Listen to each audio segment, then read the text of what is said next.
Hello friends, मी संतोषी इंदून अकॅडमीमध्ये आपले स्वागत आहे. आपल्याला माहिती आहे आपण आरोग्य सेवा भरतीमध्ये जी DHS, DRS जी परीक्षा घेतात त्यामध्ये जो टेक्निकल पार्ट आहे त्या टेक्निकल पार्टचा जो फ्री डेमो लेक्चर सिरीज आपण सुरू केलेली आहे. ठीक आहे, यामध्ये मी जो विषय तुम्हाला शिकवते तो आहे anatomy and physiology. Anatomy and फिजिओलॉजीमध्ये जे सेल आहे, सेल अँड टिश्यू जो युनिट आहे तो आपण स्टार्ट केलेला आहे. ओके, तर सेल अँड टिश्यू मध्ये आपण काय काय पाहिलेलं आहे आधीच्या व्हिडिओमध्ये. सेल म्हणजे नेमकं काय, ठीक आहे, plane and section, plasma membrane, cell membrane म्हणजे काय. तुम्ही जर हा व्हिडिओ पाहिला नसेल तर मी लिंक तुम्हाला डिस्क्रिप्शन मध्ये देईल, तुम्ही काय करा ती लिंक पाहू शकता. ठीक आहे, त्यावरती तुम्हाला आधीच्या व्हिडिओमध्ये सर्व काही माहिती मिळून जाईल. आता पुढे आपण पाहणार आहोत की सेल मेम्ब्रेन, सेल मेम्ब्रेन म्हणजे काय आणि सेल मेम्ब्रेन आणि प्लाझ्मा मेम्ब्रेन हे वर्क कसं करतात. ठीक आहे, हे आपण पाहणार आहोत.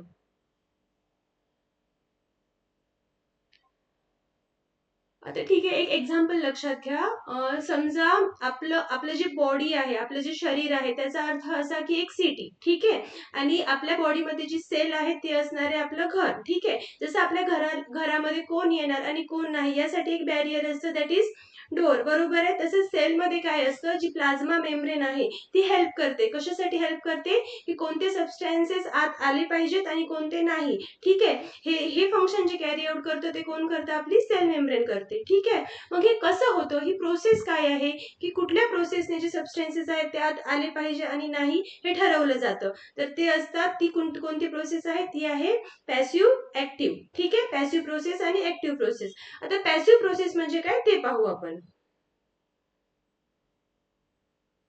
काय असते पॅसिव्ह प्रोसेस. पॅसिव्ह प्रोसेसमध्ये काय होतं, जे सबस्टॅन्सेस आहेत ते काय होतात, हाय कॉन्सन्ट्रेशन पासून कुठे जातात, लो कॉन्सन्ट्रेशन कडे जातात. ठीक आहे, आलं लक्षात. आता हाय पासून लो कडे जात आहेत म्हणजे एनर्जीची गरज लागणार आहे का, नाही. एक मी तुम्हाला एक्झाम्पल देते. समजा आपण पहाड चढतोय. ठीक आहे, चढताना आपल्याला काय लागतं, एनर्जीची गरज लागते. ठीक आहे, पण उतरताना आपल्याला एनर्जी लागते का, नाही. आपण काय करतो, एका फ्लो मध्ये उतरतो. ठीक आहे, तर ते जे उतरतो ना आपण, that is our passive process. आलं लक्षात. जिथे एनर्जीची आपल्याला अजिबात गरज लागत नाही त्याला काय म्हणू शकतो आपण, पॅसिव्ह प्रोसेस असं म्हणू शकतो. आलं लक्षात. हे पॉइंट तुम्ही नोट डाऊन करून घ्या. A substance move down by its concentration gradient without use of energy. एनर्जीचा यूज होतो का यामध्ये, होत नाही. आलं लक्षात. सेकंड, आता एक्झाम्पल काय असणार आहे, पॅसिव्ह जे ट्रान्सपोर्टेशन होतं, जी प्रोसेस होते ते तीन पद्धतीने होते. ठीक आहे, त्यामध्ये तीन मेथड्स आहेत. फर्स्ट आहे सिंपल डिफ्युजन, सेकंड आहे फॅसिलिटेड डिफ्युजन आणि थर्ड आहे ऑस्मोसिस. आलं लक्षात. पहिली असणार आहे सिंपल डिफ्युजन. सिंपल डिफ्युजन म्हणजे काय, खूप सोप्या पद्धतीने काय होतं, डिफ्युजन होत असतं. फॅसिलिटेड म्हणजे काय, सेलेक्टिव्ह. ठीक आहे, यामध्ये काय असतं, एक सबस्टॅन्स जो आहे ना तो हेल्प करत असतो या डिफ्युजन मध्ये. आणि लास्ट आहे ऑस्मोसिस. ठीक आहे, तर आता पाहू आपण सिंपल डिफ्युजन. सिंपल डिफ्युजन काय आहे, a movement of substance freely through lipid bilayer of a cell membrane without the help of membrane transport protein. मी आत्ताच सांगितलं तुम्हाला काय आहे सिंपल डिफ्युजन. सिंपल डिफ्युजन जे आहे यामध्ये कुठलाही प्रोटीन किंवा कुठलाही मॉलिक्यूल हेल्प करतो का, हेल्प करत नाही. ठीक आहे, यामध्ये काय होतं, स्वतः तो सगळीकडे काय करतो, पसरतो. ठीक आहे, याला काय म्हणतो आपण, सिंपल डिफ्युजन असं म्हणतो. खूप इझी लक्षात ठेवा की या तिन्हीमध्ये डिफरन्स काय आहे. यावरती खूप एमसीक्यू विचारले जातात आणि खूप खूप जण कन्फ्यूज होतात की डिफ्युजन कशामध्ये येतं, पॅसिव्ह मध्ये येतं, ऍक्टिव्ह मध्ये येतं, सिंपल आणि फॅसिलिटेड डिफ्युजन मध्ये काय फरक आहे. तर हा बेसिक फरक लक्षात घ्या. सिंपल डिफ्युजन मध्ये कुठलाही प्रोटीन हेल्प करत नाही आणि फॅसिलिटेड डिफ्युजन म्हणजे काय असतं की यामध्ये काय होतो, एक जो मेम्ब्रेन प्रोटीन आहे तो ऍक्ट करतो ऍज अ कॅरियर मॉलिक्यूल. तो काय करतो, as a carrier molecule help करतो. म्हणजे तो काय करणार आहे, जे सेलेक्टिव्ह मेम्ब्रेन सेलेक्टिव्ह सबस्टॅन्स आहेत त्यांनाच काय करणार, आत येऊ देणार सेलच्या. ठीक आहे, यालाच म्हणतो आपण फॅसिलिटेड डिफ्युजन. आणि थर्ड असणार आहे osmosis. Osmosis is related to water. यामध्ये काय होतं की only water can diffuse across the semi permeable membrane. ठीक आहे, यामध्ये काय होतं, फक्त पाणी जे आहे ना ते काय होऊ शकतं, ट्रान्सपोर्ट होऊ शकतं. याचं एक्झाम्पल आपण जर पाहू तर एक्झाम्पल आपण सांगू शकतो की रेझिन. ठीक आहे, समजा आपण त्याला पाण्यामध्ये भिजवून ठेवलं तर काय होतं, जे बाहेरचं पाणी आहे ते सगळं कुठे जातं, रेझिनच्या आत जातं. बरोबर आहे. म्हणजे काय होते, बाहेरचं जे पाणी ठीक आहे. वॉटर वॉटर कुठे जाते, रेझिन मध्ये. हे कशाचं एक्झाम्पल आहे, ऑस्मोसिसचं. आलं लक्षात. सिंपल डिफ्युजन म्हणजे काय, फॅसिलिटी डिफ्युजन म्हणजे काय आणि ऑस्मोसिस म्हणजे काय, तिन्ही गोष्टी समजल्या. ठीक आहे. आता पुढे जाऊ आपण. मी इथे तुम्हाला एक डायग्राम दाखवली आहे. यामध्ये तुम्हाला लक्षात येईल की ऍक्च्युअल त्यामध्ये डिफरन्स काय आहे. ठीक आहे. इथे सिंपल डिफ्युजन दिसते तुम्हाला. इथे आउटसाइडला जे पार्टिकल्स दिसत आहेत, ठीक आहे, प्लाझ्मा मेम्ब्रेन मधून हे काय करतायत, आत येत आहेत. खूप सिंपल वेने हे काय करतायत, आत येत आहेत, म्हणून याला सिंपल डिफ्युजन असं म्हणतो. इथे तुम्हाला पॅसिव्ह ट्रान्सपोर्ट दिसते. पॅसिव्ह ट्रान्सपोर्ट मध्ये काय होतंय की इथे एक ट्रान्सपोर्टर दिसतंय तुम्हाला. ठीक आहे. जे ग्लुकोजचे मॉलिक्युल्स असतात ना, जे ग्लुकोजच्या मॉलिक्युलचे ट्रान्सपोर्टेशन असतं ना, ते होत असतं आपल्या कुठल्या फॅसिलिटी डिफ्युजनने होत असतं. ठीक आहे. हा जो ट्रान्सपोर्टर आहे तो हेल्प करत असतो. आणि थर्ड जे आहे ते आहे ऑस्मोसिस. हे तर मी तुम्हाला आता सांगितलं की वॉटर काय होतो, ट्रान्सपोर्ट होत असतो यामध्ये. आलं लक्षात तिन्ही पण. ठीक आहे. पुढे जाऊ आपण. पुढे असणार आहे आपलं ऍक्टिव्ह प्रोसेस. आता मी सांगितलं, एक्झाम्पल दिलं होतं आधी, बरोबर आहे की काय. जर आपण पहाड चढतोय, ठीक आहे, चढताना आपल्याला काय करणार, एनर्जी लागणार आहे. ठीक आहे. पण उतरताना लागणार आहे का, नाही. मग जी चढण्याची प्रोसेस आहे दॅट इज ऍक्टिव्ह प्रोसेस. याला काय म्हणतो आपण, ऍक्टिव्ह प्रोसेस. यामध्ये काय लागणार आहे, एनर्जी खूप जास्त लागणार आहे. कारण काय होते यामध्ये, अगेन्स्ट कॉन्सन्ट्रेशन ग्रेडियंट आपण जात असतो. ठीक आहे. फ्लो सोबत जातो का, नाही जात. म्हणून याला काय म्हणतो आपण, ऍक्टिव्ह प्रोसेस असं म्हणतो. A cellular energy use to move the substance against its concentration gradient. आलं लक्षात. That is active process. आता यामध्ये जी एनर्जी लागते ती कोणाकडनं भेटते. ठीक आहे. आपल्याला माहिती आहे की आपली बॉडी काय करते, एटीपी ला स्टोअर करून ठेवते, बरोबर आहे. तर प्रायमरीली काय होतं, जे ऍक्टिव्ह ट्रान्सपोर्ट मध्ये डायरेक्टली काय होते, एटीपी पासून आपल्याला एनर्जी भेटते. ठीक आहे. आणि सेकंडरी काय होतं, जे ऍक्टिव्ह ट्रान्सपोर्ट होतं ना, त्यामध्ये आपली बॉडी जी आहे ना, ऑलरेडी एटीपी ला स्टोअर पण करून ठेवलेली असते, बरोबर आहे, ज्याला आपण स्टोर्ड एनर्जी असं म्हणतो. ठीक आहे. ते आयोनिक कॉन्सन्ट्रेशन ग्रेडियंट च्या फॉर्म मध्ये ती स्टोअर असते. ठीक आहे. तर ती काय होते, इथं यूज होते. कुठली एनर्जी यूज होते, फर्स्ट असते directly from ATP and second energy आहे ती असणार आहे स्टोर्ड एनर्जी पासून आपण काय करतो, ती एनर्जी घेतो ऍक्टिव्ह ट्रान्सपोर्ट मध्ये. आलं लक्षात. तर याचे एक्झाम्पल बघू की ऍक्टिव्ह ट्रान्सपोर्ट मध्ये नेमकं म्हणजे कुठल्या कुठल्या प्रोसेस आपण पाहू शकतो. तर फर्स्ट आहे एंडोसायटोसिस. एंडोसायटोसिस म्हणजे काय की इंजेक्शन. ठीक आहे. Injection of substance. आत कोणते सबस्टन्स येणार आहे, that is endocytosis. Injection of substance by cell. याचे एक्झाम्पल्स काय असणार, न्यूट्रिएंट, बॅक्टेरिया. ठीक आहे. आणि जे सेकंड आहे एक्झोसायटोसिस. आता एंडोसायटोसिस म्हणजे आत काय येणार आणि एक्झोसायटोसिस म्हणजे काय, बाहेर काय जाणार, म्हणजे डिस्चार्ज काय होणार आहे. ठीक आहे. कोणते पार्टिकल्स आहेत जे सेलच्या बाहेर जातील. ठीक आहे. जी बॉडी वेस्ट असेल हे आपण कशामध्ये म्हणू शकतो, एक्झोसायटोसिस मध्ये आपण हे म्हणू शकतो. आणि last one that is phagocytosis. Phagocytosis term खूप वेळेस ऐकलेली आहे. ठीक आहे. जेव्हा आपण लायझोझोम्स वगैरे शिकतो ना, तेव्हा ही टर्म खूप वेळेस आलेली आहे. तर फॅगोसायटोसिस काय आहे, हे एंडोसायटोसिसचाच फॉर्म आहे. पण यामध्ये काय होतं की जी सेल आहे ना ती इनगल्फ करते कोणाला, जी लार्ज सॉलिड पार्टिकल्स आहेत ना त्यांना इनगल्फ करून घेते. ठीक आहे. ह्याला काय म्हणतो आपण, फॅगोसायटोसिस असं म्हणतो. आलं लक्षात. ऍक्टिव्ह प्रोसेसचे तीन कुठले एक्झाम्पल्स आहेत, first one is endocytosis, second one is exocytosis and last one is phagocytosis. समजलं ऍक्टिव्ह प्रोसेस. ठीक आहे. पॅसिव्ह प्रोसेस आली लक्षात. काही डाऊट असेल तर मला कमेंट मध्ये नक्की विचारा. मी तुम्हाला तुमचे जे डाऊट्स असतील ते क्लिअर करण्याचा प्रयत्न करेल.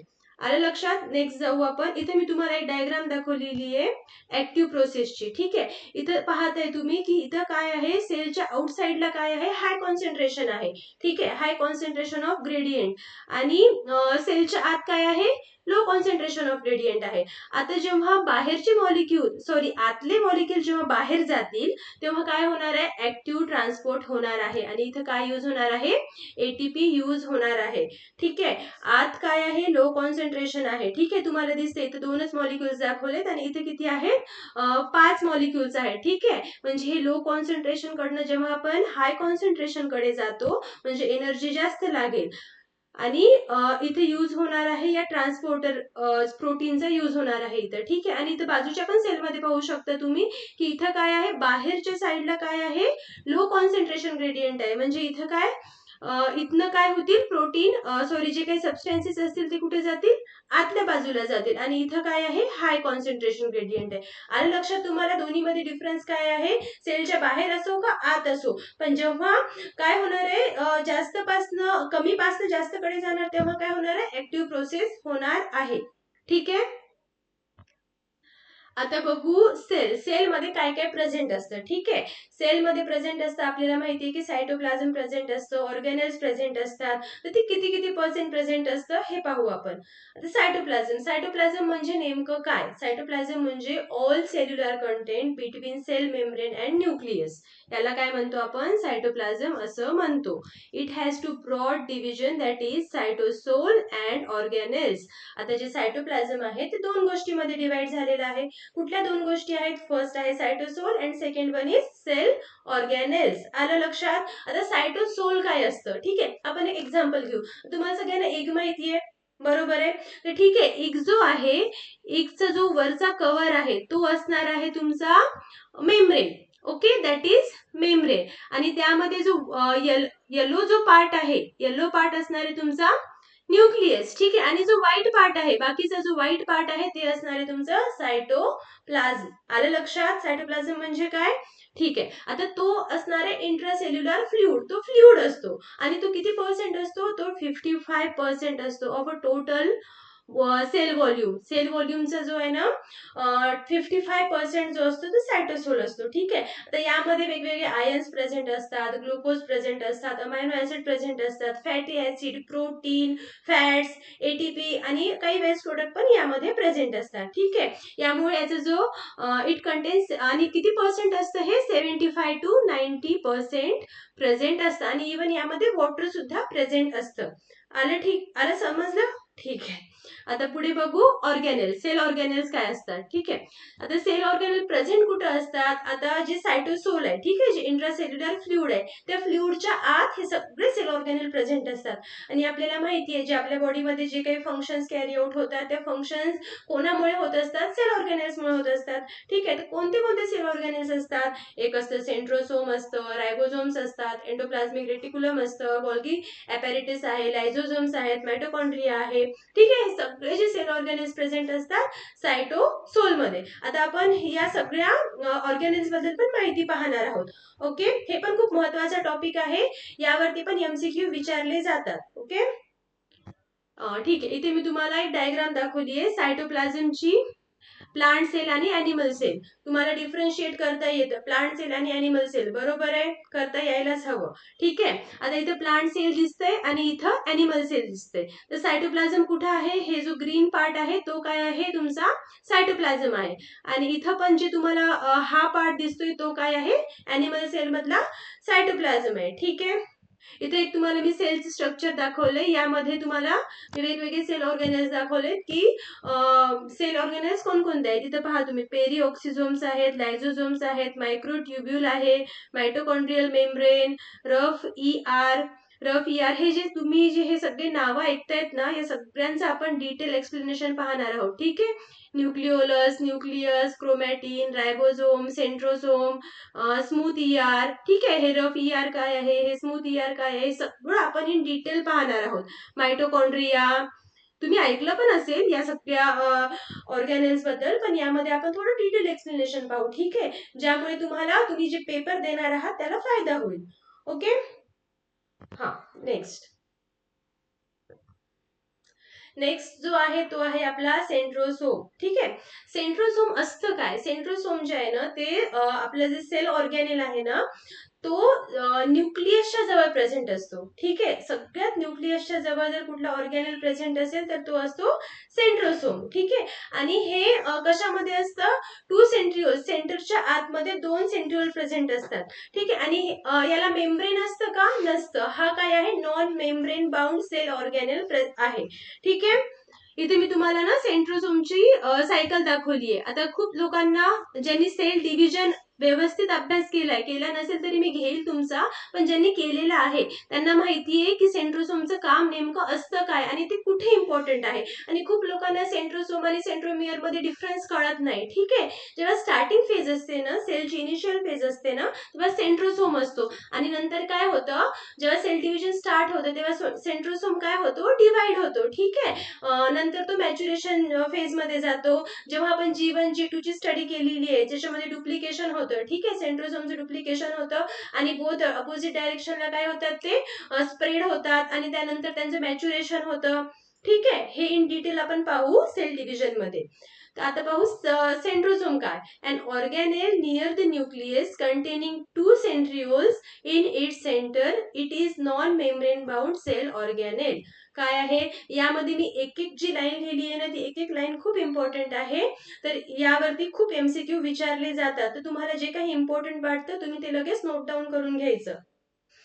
नेक्स्ट आहे, centrosome is a cellular structure involved in the process of cell division. आत्ताच मी सांगितलं तुम्हाला कुठे इम्पॉर्टंट आहे, सेल डिव्हिजन मध्ये इम्पॉर्टंट आहे. आपल्याला माहिती आहे जिथं मायक्रोट्युब्यूल तयार व्हायला स्टार्ट होतात, कुठे स्टार्ट होतात, इथे स्टार्ट होतात. ठीक आहे, सेंट्रोसोम मध्ये स्टार्ट होतात हे. It organises microtubule, it regulate cell cycle. आता जी काही सेल सायकल आहे, ठीक आहे, डिव्हिजन कशी होणार या सगळ्यांचं रेग्युलेशन कोण करतं, सेंट्रोसोम करतं. म्हणजे सेंट्रोसोम काय आहे, सेल डिव्हिजनचा बॉस आहे असं म्हटलं तरी आपण चालतं. ठीक आहे, आणि हाच रेग्युलेट करणार आहे सेल सायकलला. इथे मी तुम्हाला आता सांगितलं होतं G1 आणि G2 फेज मध्ये पण याचं खूप इम्पॉर्टन्स आहे. डुप्लिकेशन आणि मॅच्युरेशन होतं. ते जर झालं नाही तर सेल डिव्हिजन होणार का, पुढची प्रोसेस होणार का.